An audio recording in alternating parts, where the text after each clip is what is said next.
We decided to use the weekend to venture deep into the forest for a camping trip.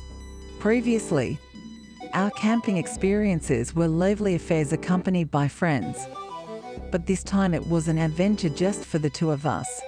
Upon arriving at our destination, we left our car behind and shouldered our gear, heading for a secluded camping spot.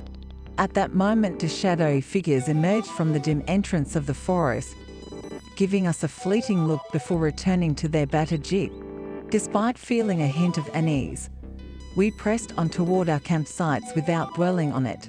I had visited this area several times before, exploring various camping spots on each occasion. Once we arrived, we chose the best location from several options and began to set up our tent. Although we spotted what seemed like a person's figure higher up, we continued setting up in a spot less visible to others. However, when we heard loud exchanges between that person and someone else, a bit of tension set in. As dusk fell, we went to gather firewood. Suddenly a man appeared behind us, offering to sell us some firewood. I declined, reasoning that we were surrounded by forest and could easily find wood ourselves. But he insisted that we wouldn't find much as the area had been cleared recently. When I inquired how long he had been there, he claimed it had been almost a month. I was already feeling wary of him, and his claim of being alone did not sit well with me. When I questioned why I had heard him arguing with someone else, he hesitated, saying, "Well, there are some acquaintances of mine on the other side of the river."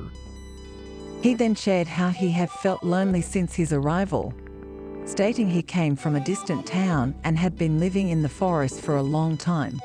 The place he described was known to me as an area frequently visited by people. As we listened, it became clear that he was a drifter who had found a place in this forest. He had learned to survive in the wilderness, occasionally selling firewood to passing campers for income. Yet, his story didn't quite add up, leading us to suspect he wasn't alone.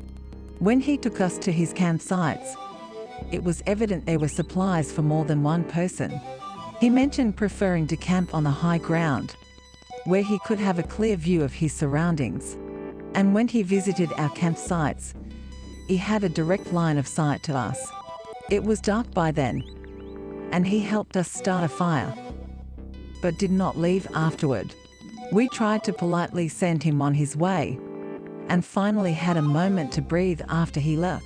However, as the night progressed, we began to hear twigs snapping and branches breaking around our tent, as if we were being encircled. The noises were undoubtedly made by that man, who was now watching us from the darkness. Feeling terrified, I whispered to my boyfriend, "Let's quietly and quickly pack up and get out of here." We hastily gathered our belongings, leaving the tent behind to avoid making noise that would alert him to our departure. As we stood up with our packs, ready to leave, he called out, "Leaving so soon?" We hastened our pace to get away, but he shouted for us to come back, which only made us run faster.